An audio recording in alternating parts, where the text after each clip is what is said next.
here today with Annemieke from Live Well Hypnotherapy, and we're going to delve into what hypnotherapy is and which conditions or issues it's quite a useful treatment for, and what the process of things is, and what the whole process is, and some of the myths of hypnotherapy as well. So the audience are educated as to what it can address and what it can't.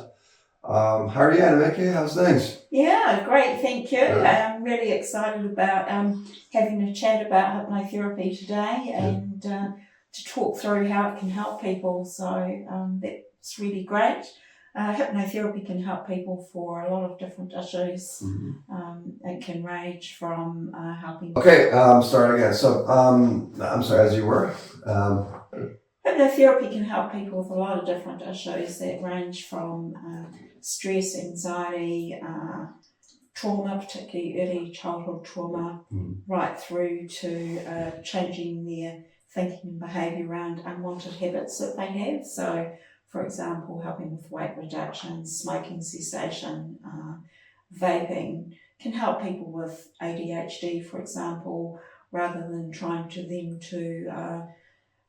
perhaps stop the negative behaviours they perceive they have around their ADHD condition, is more helping them to focus on the good things and the good value attributes that they bring to with having ADHD, that they can bring to society, community and themselves and their lives as well. So very broad ranging in terms of what it can help with. That does sound very, very broad. So yeah.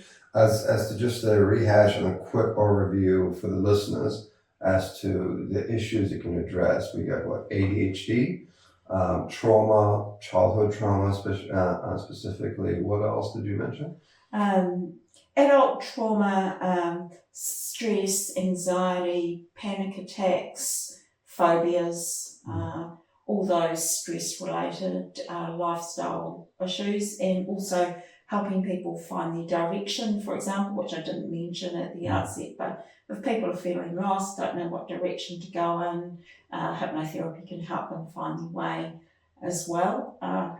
The work that I do involves both a combination of coaching and hypnotherapy, which scientifically have been shown to work better when done together rather than done separately. So that's why the two of them together are very powerful in helping people achieve their goals. I think that's what makes it quite special, because there's no quick fix or solutions for anything significant in life usually. Yes. And mixing coaching with hypnotherapy recognize that from my understanding. Hypnotherapy does offer for most clients a quicker solution than stereotypical therapeutic routes, but you need coaching with it to make it long lasting and to recognize that these issues are lifelong problems, lifelong issues, challenges, however is more politically correct to put it. And it does need to be managed for a sustained period with a relevant approach of coaching.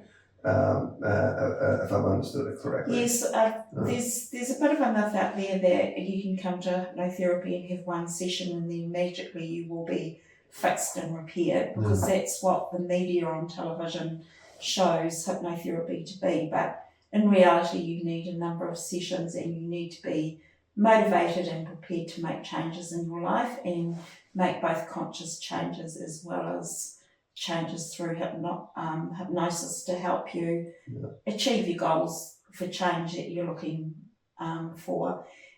So that often requires a little bit of conscious work and effort as well as getting hypnosis in a session. People are needing to actually listen to those hypnosis recordings outside of the session and be prepared to commit the time to actually do that.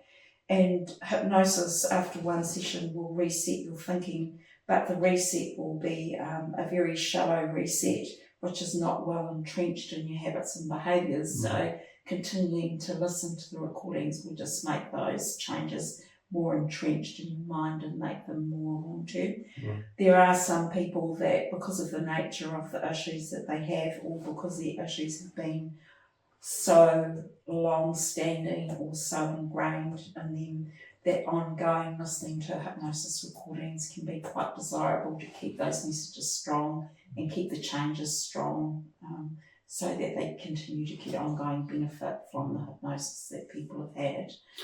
I think what was very important that you mentioned is that initially it'll be shallow reset, and it's an important point, at least for listeners, that those first few sessions, it is a temporary quick fix, relative. If I'm not speaking incorrectly, it's a shallow reset. At which point the coaching and the continuous sessions kick in to make it more longer lasting. So we're recognizing that, look, a change can be meaningful if it's a relatively quick fix, but it needs to be followed up with repetition to make it long lasting. Yes. That's true, and also the hypnosis therapy, usually on average for one issue is 3 to 5 sessions, sometimes a little bit more. So if you've got multiple issues, you can need more sessions. But basically you start off with the coaching and the reset, and then you build on the hypnosis to create the change that moves a person from where they are towards where they actually want to go. And each time you re-establish a stronger hypnosis, or you work on different aspects of the issue to actually create an eventual outcome that the client is actually seeking. Yeah. What quite interests me is that most of these challenges that people have, that hypnotherapy ends up being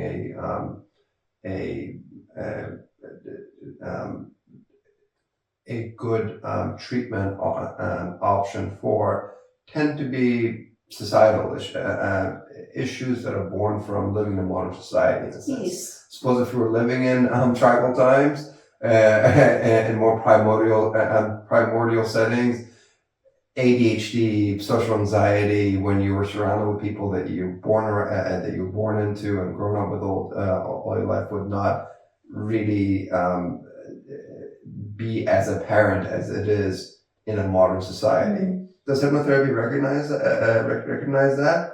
Absolutely. Yeah. So I think that in today's society, the people that we become today are the people that are a result of our genetics, our upbringing, our general environment that we're in at school, our work environment, and the social environment that we work in. And we live in a very complex world now. We are bombarded with information, both good and bad.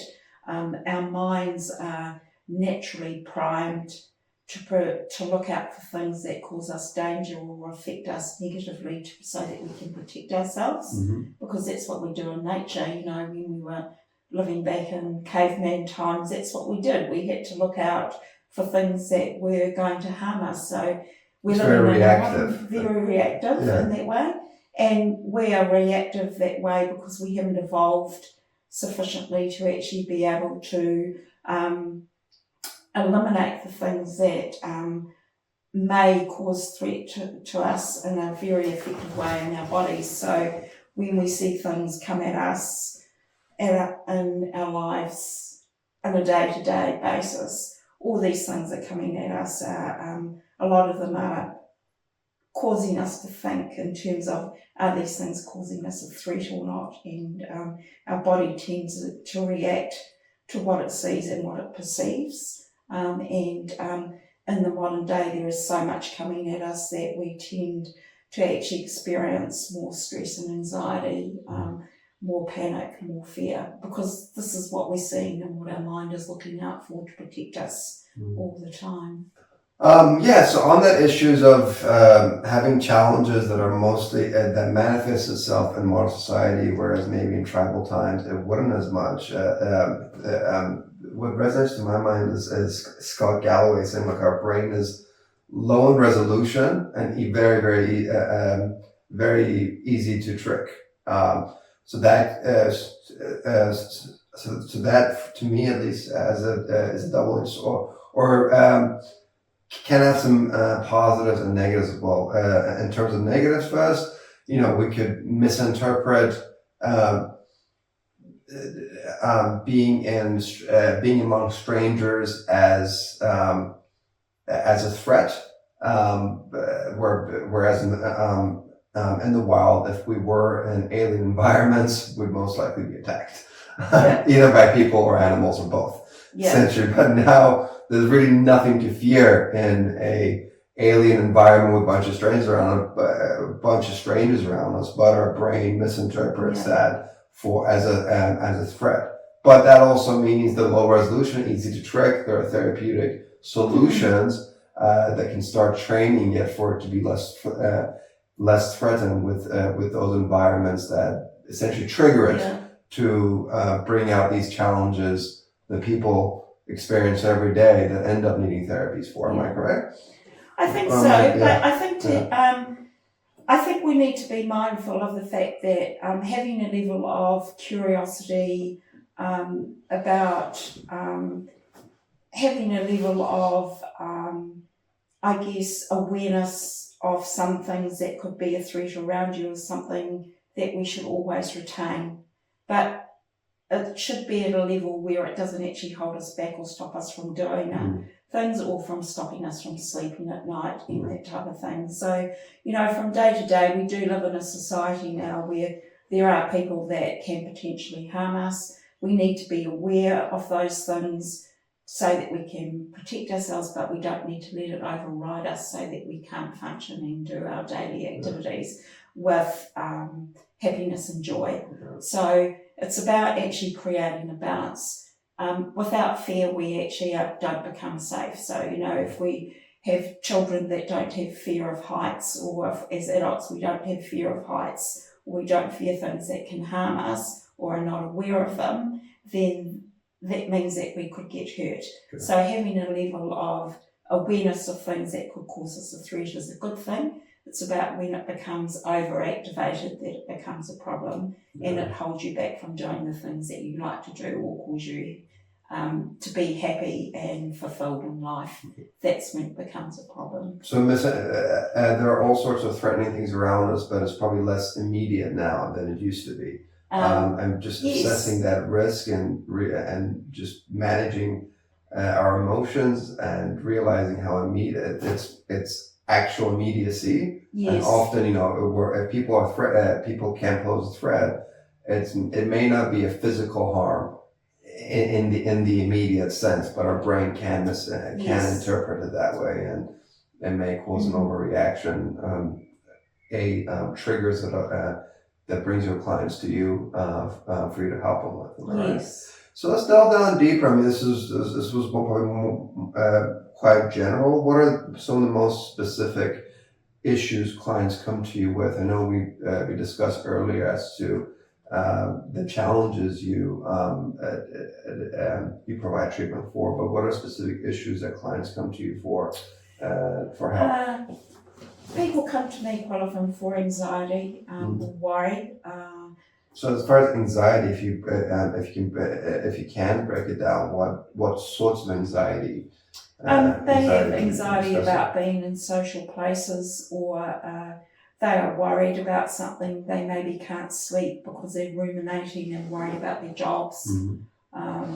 It might be that they're worried about a person they have a relationship with, or they feel anxious because they've been bullied, and so their stress system has been overactivated, and they're constantly in a state of stress and anxiety because of the effects of what they've experienced. So they're looking for those experiences to actually be managed so that they can feel calm and comfortable and get on with their lives and do the things that they like to do.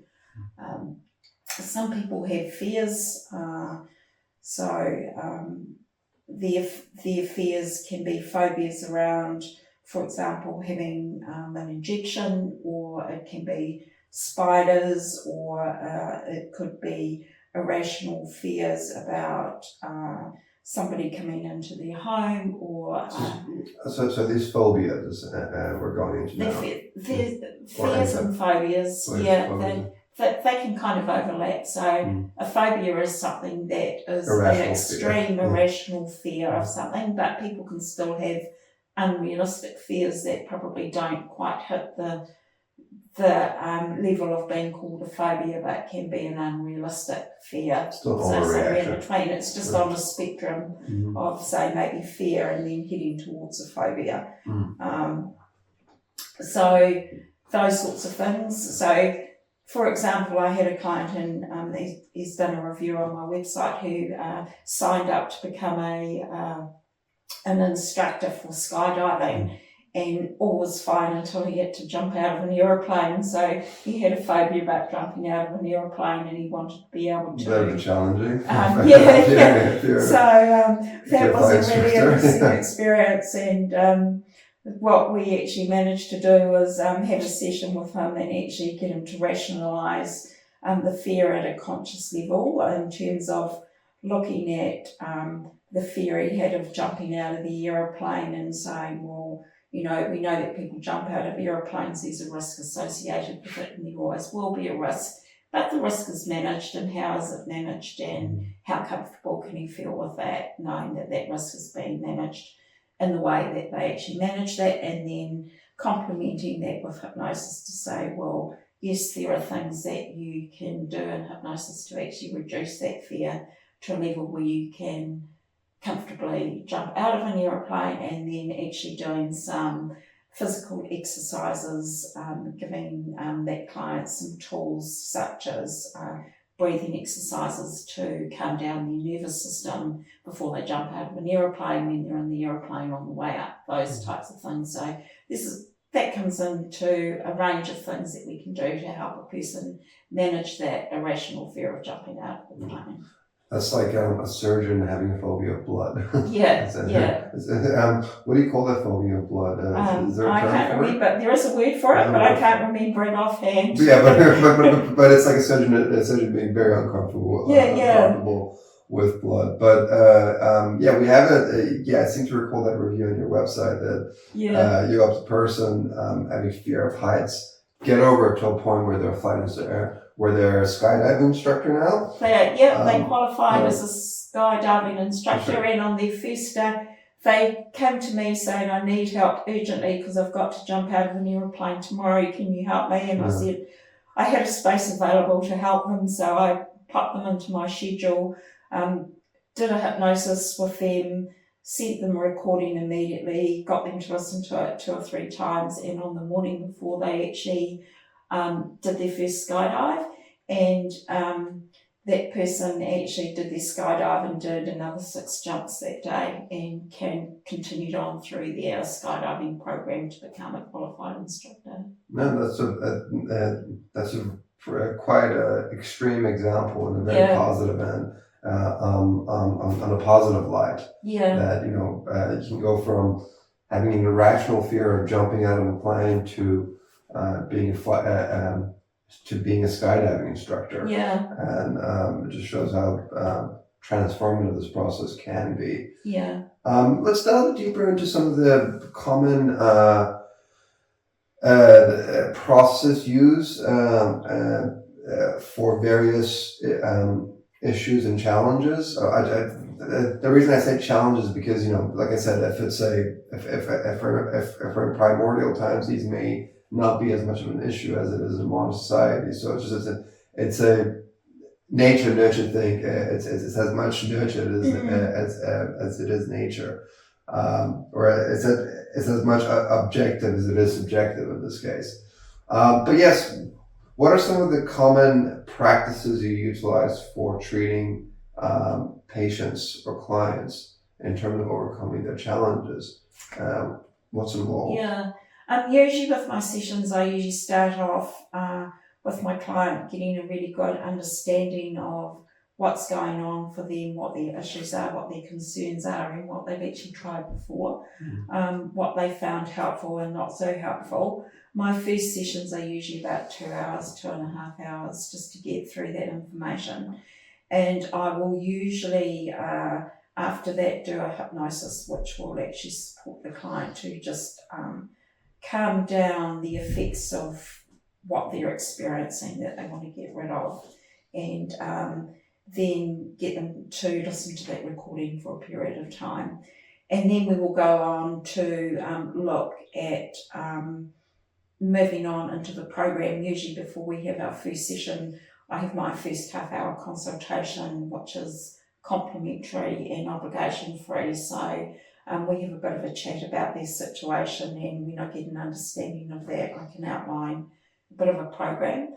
But that program needs to be met with some level of flexibility. I will keep it within the size of what I quote, but in terms of the sessions and their makeup, they may actually vary as we go through the program depending on what we experience. But usually what I do after our first session, we will have a hypnotherapy that is based on responding to the issues. So if it is something that is linked to a stress or an anxiety or a phobia, what I quite often do is after a first session or two is go back and do a regression session, which is using a somatic release process which takes a person back to the feeling of what they experience in a period of time when they first experienced that, to release that from their body, and then be able to feel what they want to feel in the future instead, which is the change that they want to make,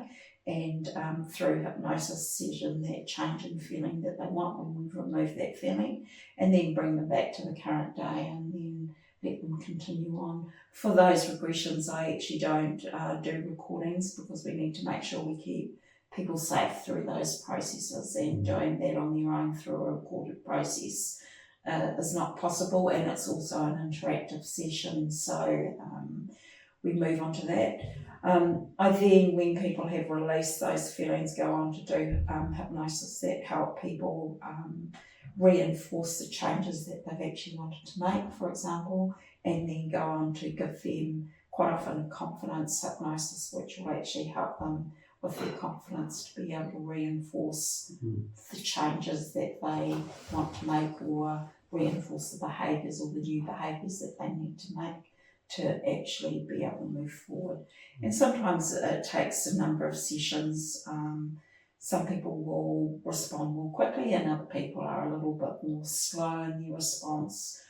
In terms of some issues that people have, quite often, particularly around stress and anxiety, is looking at them through coaching, is changing their the way they live and making changes to their lifestyle at a conscious level to reduce stress. So, you know, a lot of people, like a lot of mothers, they have work, family, household to look after sometimes. 4 full-time jobs. Yeah, full-time job, and then Well, they've it's like got 4 full-time parents. jobs. Each of them, you know, takes Yeah. enough time to be a full-time job. Yeah, and then sometimes they've got parents to look after as well, and so they're constantly juggling balls. So it's about working through what can be done differently, and how that can be done to be able to create a more organised lifestyle, and also how to fit in things that actually nourish them so that they can flourish as individuals as well, and creating space for that.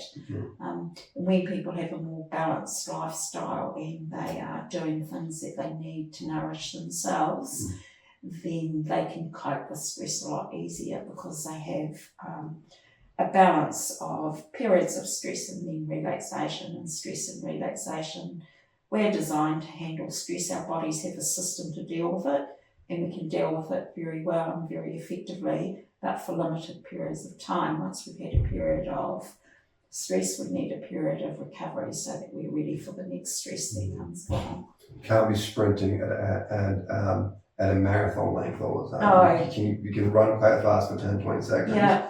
But you need 3 minutes to recover. Same thing with stress. You need if you don't have the relaxation periods, you're going to be poor prepared for the next coming stress period, which stress is just part of life. You can't do without it, but you need to manage it and make sure you have enough time to recover.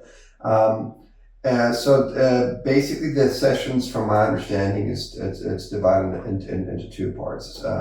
The session, the part in which it's recorded, so people can report people can and should listen to later. That helps the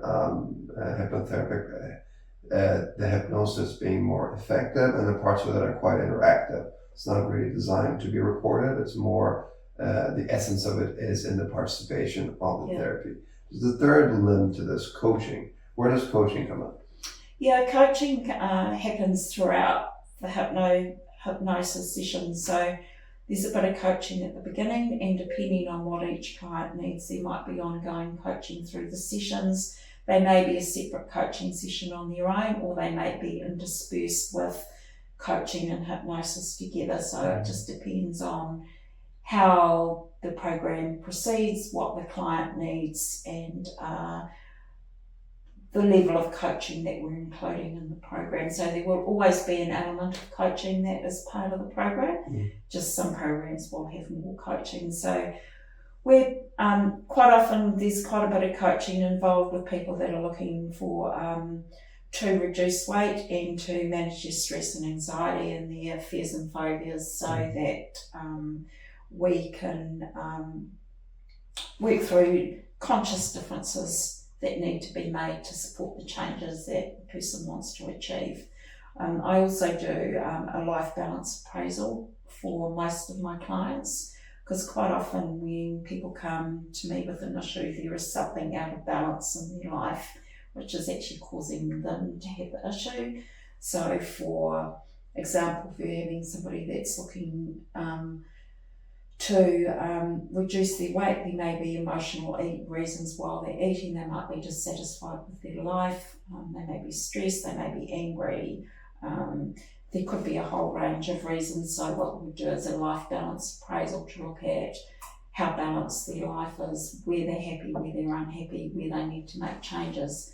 Work on those things, because when you're happy and you've got a balanced life and you're doing the things you like, you're less likely to indulge in the habits that you don't want to hold on to. So getting those things right and then working with hypnosis to actually change the old habits leads to a much more success for people. This book I've been reading is called Think Slowly and Act Quickly, but it essentially breaks that concept into system 1 and 2. When your system 2 is the rational part, system 1 is the instinctual part. And when system 2 is very, very exhausted, system 1 ends up taking over and being more instinctual, i.e. if you had a hard day, you're more likely to have a piece of cake at the end of the day over a salad, just because your rational part is quite exhausted. And it resonates with what you're saying, is that you need periods to rest and recover, for whether emotionally or physically or both, essentially. Let's delve into quickly into some of the myths about hypnotherapy. What are some myths what are some common misperceptions about hypnotherapy? Misperceptions are really interesting, because they come a lot from what people see in the media or on movies, and of course most movies are fantasy, so a lot of it is very unreal. So a number one myth is that you have hypnosis and you're automatically magically changed forever and you don't have to do anything else or make any conscious effort. Well, in actual fact, for hypnosis to work, you need to be motivated to be wanting to change, because hypnosis can't make you change if you don't want to change, and it can't make you act against your values. So we never through hypnosis can make you do something you don't want to do, and people think or are worried that the hypnotherapist might make them do something they don't want to do. Become an automaton, right? And it certainly won't do that. What hypnosis does is just enhances the things that you actually want to achieve for yourself. People are concerned about losing control. When people are in hypnosis, they're in a state of focused awareness, and so in that state they are very open to suggestions for change, but again they they remain in control. They allow themselves to go into that state. They allow themselves to stay in that state, and then when the hypnotherapists guide them, they allow themselves to come out of that state. Okay. Another thing that people are concerned about is not being able to wake up for hypnosis. So hypnotherapists will always bring somebody around and wake them up, and they will feel a little bit snoozy. Some people wake up bright-eyed and bushy-tailed straight away. Everybody's a little bit different, and whichever way they wake up is fine. But if for any reason the hypnotherapist stopped talking to them, the person would suddenly start waking up slowly on their own accord, and there would be no harm done. So where people become more concerned about that is when we work online. So when you work online, there's always the potential for a power cut or for an internet connection to be lost. It's very rare. I use Starlink, which is a very reliable internet system. But if that happened, then the person would just slowly wake up on their own. They wouldn't stay in a hypnotic state. Yeah. So they would be absolutely fine. So there's no concern with falling into deep hypnosis and being able to recover from it. The brain doesn't work that way. No, it doesn't. Yeah. Because at the end of the day, hypnosis, it's a state of focused alertness, and we naturally go into that state on our own and come in and out of it ourselves. So a very common example of focused alertness is when you're actually driving a car, and people that drive, quite often, most people have done it. If you're driving on the motorway, your mind wanders off and you keep driving, you suddenly wonder where your mind has been for the last 5 minutes because it's just wandered off. So that's a type of self-hypnosis where your mind is in a focused alertness, dreaming about something else but doing something else, and that is a very similar state to what people have experienced with hypnosis. Example of hypnosis and states where your body and mind is focusing on one thing, even though you're not giving it a conscious attention, would be driving. Yeah. You know, you're driving, you know, you're cautious about the next, you're cautious about your surrounding, your other drivers, other motorists, but you're not necessarily consciously processing it or thinking about it actively, just because you've done it so many times. I think that goes into more system one, instinct, system two, your rational part. If you've done some things enough times with repetition, then it becomes more of an automated process as opposed to being a conscious effort of you remembering the thought process behind it. Well, that's been excellent. You'll do more episodes. You'll do more episodes just to educate listeners and discuss various areas that might be of interest to them. But yeah, thank you so much. Live Well Hypnotherapy. We'll be back with more episodes. It'd be great. Yeah. Thank you. I enjoyed talking with you. It's been great. Thank you. Well, thank you.